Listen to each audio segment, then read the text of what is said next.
Halo, apa kabar? Assalamualaikum warahmatullahi wabarakatuh. Saya Arsman Arif, senang sekali bisa kembali menjumpai Anda semua. Komisi Informasi Pusat memutuskan dokumen salinan ijazah mantan Presiden Joko Widodo yang digunakan untuk mendaftar sebagai calon presiden pada Pilpres 2014 dan 2019 bukan lagi benda yang sakral yang tidak boleh dibuka ke publik. Salinan ijazah itu harus diberikan oleh KPU manakala ada yang mengajukan permintaan tanpa ada data yang disembunyikan dengan cara menghitamkan pada bagian-bagian tertentu. Harus betul-betul clear ya, bersih itu ijazahnya mantan Presiden Joko Widodo itu. Salinannya maksudnya saya bukan ijazahnya ya. Majelis Komisi Informasi Pusat KIP dalam putusannya hari Selasa tanggal 13 Januari 2026 hari ini ya memutuskan untuk menerima permohonan dari pengamat kebijakan publik Bonatua Silalahi yang meminta salinan ijazah Presiden ke-7 Republik Indonesia itu ke Komisi Pemilihan Umum Republik Indonesia. Putusan tersebut diambil dalam sidang dengan agenda pembacaan putusan atas perkara nomor 074 garis miring 10 Romawi garis miring KIP garis hubung PSI garis miring 2025. Amar putusan memutuskan menerima permohonan untuk seluruhnya, menyatakan informasi salinan ijazah atas nama Joko Widodo yang digunakan sebagai peserta pencalonan presiden RI periode 2014-2019 dan 2024 merupakan informasi yang terbuka. Memerintahkan kepada termohon untuk memberikan informasi paragraf 62 kepada pemohon setelah putusan ini berkekuatan hukum tetap. Demikian disampaikan dalam rapat musyawarah Majelis Komisioner pada hari Rabu tanggal 7 Januari 2006 yang oleh Handoko Agus Saputro selaku Ketua Merangkap Anggota Majelis Komisioner, Sauludin Tegedin Layana selaku Anggota Majelis Komisioner. Putusan ini dibacakan dalam sidang terbuka untuk umum pada hari Selasa tanggal 13 Januari 2006 oleh Majelis Komisioner yang namanya disebut di atas dengan didampingi oleh Victoria Vanessa selaku panitia pengganti setelah dihadiri oleh para pihak. Ketua Majelis terterangan Handoko Saputro, anggota Majelis Sauludin terterangan, anggota Majelis Kedatangan terterangan. Demikian majelis sudah membacakan putusan sekitar nomor 074 kepada para pihak apabila tidak puas dengan putusan Komisi Informasi memiliki waktu 14 hari untuk mengajukan banding kepada PT UN atau Badan Peradilan terkait. Setelah 14 hari atau setelah berkekuatan tetap, maka nanti akan dimintakan eksekusi kepada Perma untuk masing-masing pihak untuk menjalankan kewajiban sesuai dengan apa yang diputuskan. Dengan demikian, register 074 garing 10 garing KIP PSI garing A garing M garing A garing 2000 dinyatakan ditutup. Perkara ini bermula dari permohonan informasi publik yang diajukan oleh Bonatua Silalahi. Ini pengamat kebijakan publik. Dia meminta salinan ijazah Joko Widodo yang digunakan sebagai syarat pencalonan presiden pada tahun 2014 dan 2019 kepada KPU Republik Indonesia. KPU memang memberikan salinan, tetapi bukan salinan yang utuh. Ada 9 bagian penting yang dihitamkan. Ya, apa saja yang dihitamkan itu? Nomor ijazah, nomor induk mahasiswa, tanggal lahir, tempat tanggal lahir, tanda tangan pejabat yang melegalisir, tanggal dilegalisir, tanda tangan rektor UGM, dan tanda tangan dekan Fakultas Kehutanan UGM. Aneh banget ya, ini apa urusannya ya? Tanggal lahir kan orang semua sudah tahu kapan Pak Jokowi itu lahir gitu. Kemudian tanda tangan rektor UGM juga pada waktu ijazah itu dikeluarkan itu kan juga sudah jadi hal yang apa yang informasi yang umum gitu ya. Termasuk apa lagi nih? Tanggal dilegalisir segala macam. Kenapa ya kok mesti harus disembunyikan gitu ya? Padahal menurut kuasa hukum dari Bonatua Silalahi itu sesuai dengan ketentuan undang-undang itu tidak boleh dikecualikan. Itu bukan hal yang harus ditutupi dan dikecualikan. Jadi salinan ijazah-ijazah yang kami dapatkan itu ada 9 item yang disembunyikan sambungnya. Jadi kan ini memang ada tahapan-tahapan perubahan sikap dari KPU itu. Setelah akhirnya dia memberikan ijazah ya dari mantan Presiden Joko Widodo itu ada bagian-bagian yang dihitamkan tadi sampai 9 bagian tadi. Nah, ini argumen dari Bonatua, dia itu membutuhkan data dan informasi dari salinan ijazah Jokowi itu untuk penelitian. Dan penelitiannya, kata Bonatua, merupakan kepentingan publik perihal keaslian ijazah dari pejabat publik. Nah, ini yang kemudian mengapa kemudian ada yang dihitam-hitamkan ini? Ini aturan ini mulainya sebenarnya kalau kita lihat secara kronologis KPU awalnya bahkan nggak mau memberikan gitu setelah dia dipersoalkan, akhirnya mereka memberikan dan itu pun ada bagian-bagian yang dihitamkan. Pada tanggal 21 Agustus 2025, KPU menerbitkan keputusan KPU RI nomor 731 tahun 2025. Intinya itu dokumen persyaratan capres dan cawapres termasuk ijazah ditetapkan sebagai informasi publik yang dikecualikan. Kan begitu ya. Ketua KPU Muhammad Afifuddin menandatangani keputusan tersebut dan KPU berdalih itu merupakan perlindungan data pribadi. Ini pada waktu itu ada bukan hanya ijazah, ada 16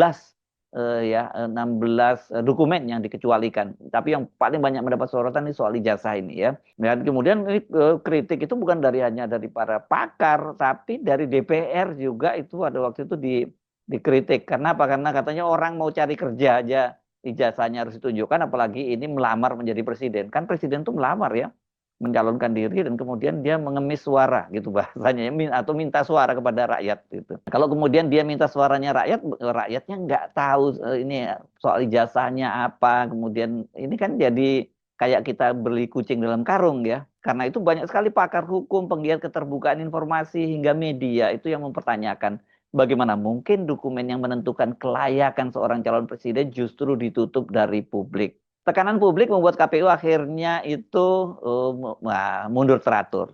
Pada tanggal 16 September 2025, KPU menerbitkan keputusan nomor 805 tahun 2025 yang mencabut secara resmi keputusan nomor 731. Jadi apa ini ya, dasar hukum untuk menutup ijazah sudah tidak berlaku lagi sebenarnya.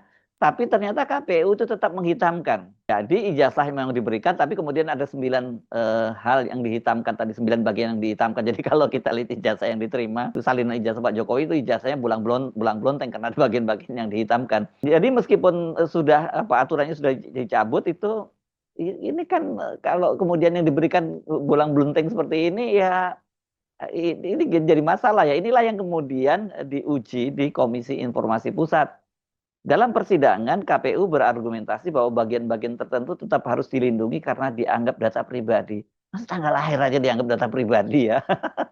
Sementara Bonatua berpendapat sebaliknya. Menurutnya ijazah yang digunakan untuk pencalonan presiden adalah dokumen publik dan unsur-unsur yang dihitamkan itu tidak termasuk informasi yang dikecualikan menurut Undang-Undang Keterbukaan Informasi Publik. Majelis Komisi Informasi Pusat kemudian memeriksa perkara ini secara menyeluruh termasuk melakukan pemeriksaan setempat atas dokumen di KPU. Hasilnya tegas. Majelis menyatakan bahwa salinan ijazah atas nama Joko Widodo yang digunakan untuk pencalonan presiden pada tahun 2014 pada pemilu Pilpres tahun 2014 dan Pilpres 2019 adalah informasi yang terbuka. Artinya sekarang kalau Anda mengajukan permintaan salinan kopi ijazahnya Jokowi itu harus diberikan oleh KPU dan tidak boleh dihitamkan. Itu kecuali dengan catatan karena tadi menurut hakim kalau kemudian KPU mengajukan banding ya dan diberi waktu tadi berapa? 14 hari ya waktunya ya. Putusan Komisi Informasi Pusat ini membuka kembali perdebatan lama dalam hukum tata negara, di mana batas antara keterbukaan informasi publik dan perlindungan data pribadi pejabat negara. Penting kita untuk mendudukkan perkara ijazah mantan Presiden Joko Widodo ini bukan sebagai isu yang personal ya, melainkan sebagai ujian konsistensi negara menjalankan undang-undang keterbukaan informasi publik. Undang-Undang Nomor 14 Tahun 2008 secara eksplisit menyatakan bahwa informasi publik pada dasarnya bersifat terbuka kecuali yang secara tegas dikecualikan. Ini prinsipnya jelas ini open by default. Pakar hukum tata negara dari Andalas ya, Ferry Amsari dalam berbagai kesempatan wawancara di media saya menyimak dia menegaskan bahwa dokumen yang dipakai untuk menduduki jabatan publik tidak bisa lagi diposisikan sebagai urusan privat semata. Jadi kata Ferry, ketika seseorang masuk ke ruang jabatan publik, maka sebagian hak privasinya melebur dengan kepentingan publik. Nah, pernyataan ini relevan memahami konteks ijazah. Ijazah Jokowi yang disengketakan bukan ijazah pribadi yang disimpan di lemari, melainkan ijazah yang digunakan untuk mendaftar dan lolos sebagai calon presiden. Dan sekarang malah sedang digugat ya keabsahannya.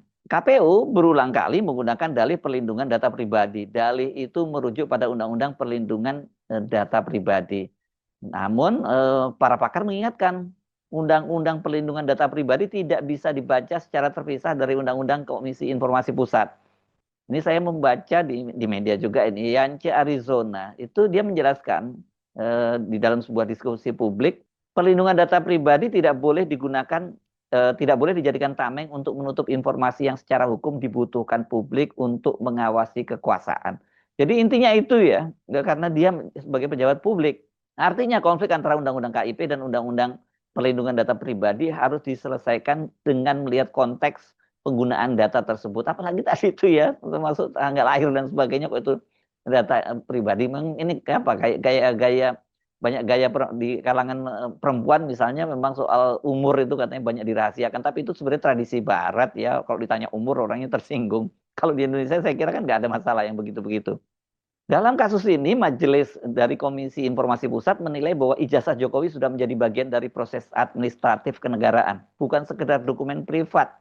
Karena itu, 9 bagian yang selama ini dihitamkan oleh KPU, mulai dari nomor ijazah, nomor induk mahasiswa, kemudian tempat tanggal lahir, hingga tanda tangan pejabat kampus, dipandang tidak lagi layak disembunyikan. Ya, nama rektor, nama dekan pada waktu itu akan semua orang juga tahu gitu ya. Justru orang kan curiga karena misalnya tanda tangannya dekannya Pak Ahmad Sumitro, itu ada SU, ada SOE Mitro dan sebagainya. Kemudian ini jadi mana yang benar itu. Jadi ini penting untuk dibuka gitu. Kalau kemudian ditutup-tutupi sementara ada kecurigaan semacam itu, ya publik itu akan curiga bahwa KPU bagian dari upaya menutup-nutupi soal keaslian ijazah Jokowi itu. Ada beberapa alasan ya mengapa ini harus dibuka ya.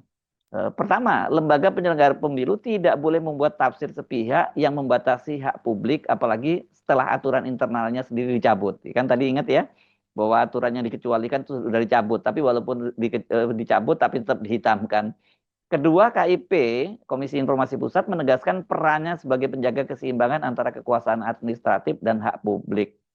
Saya juga pernah baca ini keterangan penjelasan dari pakar hukum tata negara Bivitri Susanti, yang dia mengingatkan bahwa transparansi bukan soal sekedar membuka data, tetapi soal trust. Kepercayaan publik lahir ketika negara tidak defensif terhadap pertanyaan warganya. Dalam konteks ini, sengketa ijazah Jokowi menjadi cermin. Ketertutupan justru memicu kecurigaan, bukan meredamnya. Nah, kalau kita kembali ke amar putusan dari majelis di Komisi Informasi Pusat yang dibacakan oleh ketuanya hari ini menjadi putusan penting. Putusan ini bukan hanya memerintahkan membuka salinan ijazah, tetapi juga mengoreksi cara pandang KPU dalam menafsirkan keterbukaan informasi. Dengan menerima permohonan untuk seluruhnya, Majelis KIP secara implisit menyatakan bahwa alasan pelindungan data pribadi yang dipakai KPU tidak cukup kuat secara hukum. Ini adalah koreksi lembaga negara terhadap lembaga negara lainnya. Nah, sekarang pertanyaannya apa implikasi dari putusan Komisi Informasi Pusat ini? Ini bukan hanya soal Jokowi, ini soal presiden keterbukaan informasi para pejabat publik. Pertama, KIP menegaskan bahwa dokumen pejabat publik yang berkait langsung dengan legitimasi jabatan tidak bisa diperlakukan sebagai data seperti data pribadi biasa. Kedua, putusan ini memperlihatkan adanya tarik-menarik antara transparansi dan kekuasaan administratif. Ketika KPU sebagai penyelenggara pemilu justru membuat aturan yang membatasi keterbukaan, maka ya harus dikoreksi dari lembaga kuasi yudisial seperti KIP ini. Yang ketiga, ini memperkuat prinsip bahwa publik berhak tahu dasar legal dan administratif seseorang menjadi presiden. Kasus ijazah Jokowi ini akhirnya membawa kita pada satu pelajaran besar tentang demokrasi. Transparansi itu bukan ancaman bagi negara, juga bukan ancaman bagi mantan kepala negara. Justru sebaliknya, ketertutupanlah yang berbahaya bagi legitimasi kekuasaan. Putusan KIP bukan sekedar membongkar masa lalu seseorang, melainkan menjaga masa depan demokrasi agar tetap berdiri di atas dokumen yang bisa diuji publik. Jika pejabat publik merasa terganggu oleh keterbukaan, mungkin masalahnya bukan pada publik yang terlalu kritis, melainkan pada negara yang belum sepenuhnya siap diawasi. Kasus ijazah Jokowi akhirnya pada satu kesimpulan penting, negara itu tidak boleh alergi terhadap transparansi. Mantan presiden siapapun Anda, bicara pejabat publik juga tidak boleh alergi terhadap transparansi. Jika dokumen yang dipakai untuk mencalonkan presiden saja diperjuangkan lewat sengketa informasi, maka ini menurut saya ada yang salah ya dalam cara kita memaknai akuntabilitas kekuasaan. Jadi jangan dianggap bahwa putusan KIP ini adalah serangan terhadap individu, serangan terhadap Jokowi. Bukan itu. Ini peringatan bagi semua pejabat publik dan lembaga negara. Legitimasi kekuasaan lahir dari keterbukaan, bukan dari apa ini, dari penghitaman, penggelapan terhadap ijazah, bukan penggelapan ya ini, karena dihitam-hitamkan itu ya. Publik itu berhak memastikan satu hal, bahwa setiap jabatan yang lahir dari pemilu ini yang melalui pemilihan terbuka harus didasarkan atas dokumen yang bisa diuji, bukan dokumen yang ditutup-tutupi. Saya Subun Arif, sampai jumpa lagi. Wassalamualaikum warahmatullahi wabarakatuh.